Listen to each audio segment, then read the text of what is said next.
Good morning बच्चों आज का जो क्लास है उसमें हम आप लोगों को भाषा की पुनरावृत्ति करने जा रहे हैं। भाषा को तो यूं आप लोग समझ गए होंगे। अब एक बार इसका पुनरावृत्ति हो जाएगा, यानी इसका रिवीजन हो जाएगा आप लोगों को।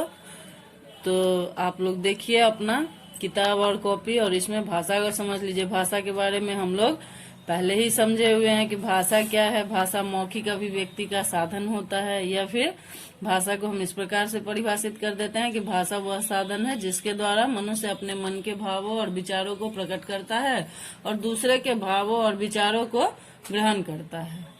और भाषा के दो रूप होते हैं, मौखिक भाषा, लिखित भाषा। मौखिक भाषा जब हम वाद विवाद, प्रतियोगिता, नाटक, फिल्म आदि देखते हैं तब वक्ता की बातें हम तक मौखिक भाषा के द्वारा पहुंचती है। इसका उदाहरण भी हमने आप लोगों को बताया था। इस प्रकार का है कि अध्ययन, अध्यापन, श्रोता एवं वक्ता इत्यादि। दूसरी भाषा है लिखित भाषा। अपने बातों को हम लिखकर दूसरों तक पहुंचाते हैं, वह होती है लिखित भाषा। इसका उदाहरण इस प्रकार होता है पत्र लेखन, कहानी लेखन, निबंध लेखन इत्यादि। इसके अतिरिक्त भाषा के अन्य रूप भी होते हैं जिसे हम सांकेतिक भाषा कहते हैं। सांकेतिक भाषा को हम संकेत के द्वारा समझते हैं, जैसे ट्रैफिक लाइट पर लाल बत्ती या हरी बत्ती को समझना, क्रिकेट के मैदान में अंपायरों के द्वारा क्रिकेट की गतिविधि को समझना, टेलीविजन पर प्रसारित होने वाला मूक बधिरों का समाचार इत्यादि होता है। यह तो था बच्चों भाषा और भाषा के भेद। अब हमने पढ़ाने के दरमियान भी आपको समझाया था कि भाषा के भेद कितने होते हैं। भाषा के 5 भेद होते हैं। पहली राष्ट्रभाषा, देशवासियों द्वारा प्रयोग की जाने वाली भाषा राष्ट्रभाषा कहलाती है। सभी राष्ट्र की अपनी अपनी अलग अलग राष्ट्रभाषा होती है। मातृभाषा, मातृभाषा क्या होती है? बालक द्वारा परिवार से सीखी जाने वाली भाषा मातृभाषा कहलाती है। तीसरा राजभाषा, देश के कार्यालयों एवं राजकाज में प्रयोग की जाने वाली भाषा को राजभाषा कहते हैं। हिंदी एवं अंग्रेजी राजभाषा का उदाहरण है। संपर्क भाषा क्या होती है? दो भिन्न स्थान के लोगों के बीच विचारों के आदान प्रदान के लिए जिस भाषा का प्रयोग किया जाता है उसे संपर्क भाषा कहते हैं। 5वां है मानक भाषा। विद्वानों ने भाषा में समता लाने के लिए जिस भाषा को मान्यता दी वह मानक भाषा कहलाती है। या फिर मानक भाषा में लिखने का रूप अलग हो जाता है। जैसे प्राचीन रूप में खंड और मंच को इस प्रकार से लिखा गया है और मानक रूप में इस प्रकार से लिखा गया। खंड को इस प्रकार से यहाँ लिखा जा रहा है और मानक रूप में मानक, खंड और मंच इस प्रकार लिखा गया है। गई प्राचीन रूप इस प्रकार है और मानक रूप इस प्रकार है। तो यह भाषा का प्राचीन रूप और मानक रूप हो जाता है। भारतीय संविधान में 22 भाषाओं को मान्यता दी गई है। 14 सितंबर 1949 को हिंदी को राजभाषा के रूप में मान्यता दी गई, इसलिए हम इस दिन को हिंदी दिवस के रूप में मनाते हैं। अब इतनी जानकारी तो हम लोगों ने क्लास के अंदर भी, क्लास के दरमियान भी हम लोगों ने ले लिया था। बच्चों अब आगे देखते हैं हम लोग भाषा में और अनेक बातों का जानकारी लेना होता है। तो यहाँ पर हम इसको, तो अब हम यहाँ पर देखते हैं कि भाषा जो होती है वह, उसको भाषा को बोली जो होता है वह क्या होता है और भाषा क्या होता है। बोली जो होता है, बोली सिर्फ और सिर्फ एक क्षेत्र तक ही सीमित होता है, लेकिन भाषा का रूप विस्तृत होता है। अनेक राज्यों और अनेक प्रांतों में उसकी अपनी अपनी ये भाषाएं होती है। हिंदी की बोलियां जो है हिंदी केवल खड़ी बोली का ही विकसित रूप नहीं है। उसके निर्माण में कुल 18 बोलियों का योगदान है। उन बोलियों को निम्नलिखित उपभाषाओं में बांटा जाता है। जैसे पश्चिमी हिंदी, इसके अंतर्गत 5 बोलियां आती है। ब्रज, खड़ी बोली, बांगरू, बुंदेली, कन्नौजी। ये बोलियां दिल्ली, मेरठ और सहारनपुर के आसपास बोली जाती है। सूरदास इसके प्रमुख कवि हैं, यानी सूरदास अपनी रचना में पश्चिमी हिंदी का प्रयोग करते हैं। पूर्वी हिंदी, इसके अंतर्गत अवधी, बघेली और छत्तीसगढ़ी बोलियां आती है। इसके प्रमुख कवि हैं तुलसीदास, यानी तुलसीदास के द्वारा जो रचित ग्रंथ है रामचरितमानस, उसमें उन्होंने पूर्वी हिंदी का प्रयोग किया है। बिहारी इसकी प्रमुख बोलियां हैं मैथिली, मगही और भोजपुरी। विद्यापति इसके प्रमुख कवि हैं। बिहारी से तो हम लोग परिचित हैं ही, क्योंकि हम लोग खुद बिहार के हैं, तो हम लोग के यहाँ मैथिली बोली जाती है और इधर मगही और भोजपुरी भी इधर बोली जाती है। राजस्थानी इसकी 4 बोलियां हैं मेवाती, मारवाड़ी, हारोती और मेवाड़ी। यानी राजस्थान के लोग इस उपभाषाओं का प्रयोग करते हैं। पहाड़ी इसकी 3 बोलियां हैं मंडियाली, गढ़वाली और कुमाऊनी। यानी ये ज्यादातर उत्तराखंड के तरफ इस बोलियों का प्रयोग किया जाता है।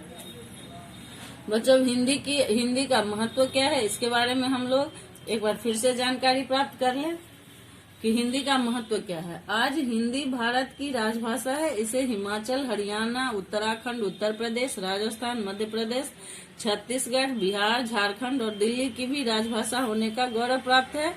भारत के लगभग 70% लोग इसे बोल सकते हैं। जहाँ तक समझने की बात है, कश्मीर से कन्याकुमारी तक और अटक से कटक तक सभी भारतवासी हिंदी में बात समझ लेते हैं। इस कारण यह भारत भर की संपर्क भाषा भी है। महात्मा गांधी, तिलक, दयानंद, विवेकानंद जैसे राष्ट्रीय महापुरुषों ने इसे राष्ट्रभाषा की संज्ञा दी। और इसको हमने पहले भी बताया कि भारतीय संविधान में 22 भाषाओं को मान्यता दी गई और 14 सितंबर 1949 को हिंदी को राजभाषा घोषित किया गया। इसलिए यह दिवस जो होता है, यह हिंदी दिवस के रूप में मनाया जाता है पूरे भारत में। अब भारत की अन्य राष्ट्रीय भाषाएं जो है वह क्या है, इसके ओर हम लोग ध्यान दें तो भारत की राष्ट्रीय भाषा केवल हिंदी है, यह कहना भ्रामक होगा। यानी हम यह नहीं कह सकते हैं कि भारत की राष्ट्रीय भाषा केवल हिंदी है। संविधान की 8वीं अनुसूची में निम्नलिखित 22 भाषाओं को मान्यता प्राप्त है, जैसे असमिया, उड़िया, उर्दू, कन्नड़, कश्मीरी, कोंकणी, गुजराती, डोंगरी, तमिल, तेलुगु, नेपाली, पंजाबी, बांग्ला, बोडो, मणिपुरी, मराठी, मलयालम, मैथिली, संथाली, संस्कृत, सिंधी और हिंदी, ये सभी राष्ट्रीय भाषा हैं। और ये भारत के जितने भी राज्य हैं, विभिन्न क्षेत्रों में इन भाषाओं का वहाँ के स्थानीय लोगों के द्वारा प्रयोग किया जाता है। सिंधी भाषा सिंध प्रांत अभी पाकिस्तान में जो है वो की भाषा है। 1947 में विभाजन के समय आए शरणार्थी जो अधिकतर पश्चिम भारत में फैले हुए हैं, यह भाषा बोलते हैं। आज हिंदी राष्ट्र की सीमाएं पार करके अंतर्राष्ट्रीय भाषा का रूप धारण कर चुकी है। विश्व के अनेक बड़े विश्वविद्यालयों में इसका अध्यापन होता है। तो बच्चों, भाषा के अंतर्गत हम लोगों ने इतनी जानकारियां प्राप्त की। अब आगे हम देखते हैं कि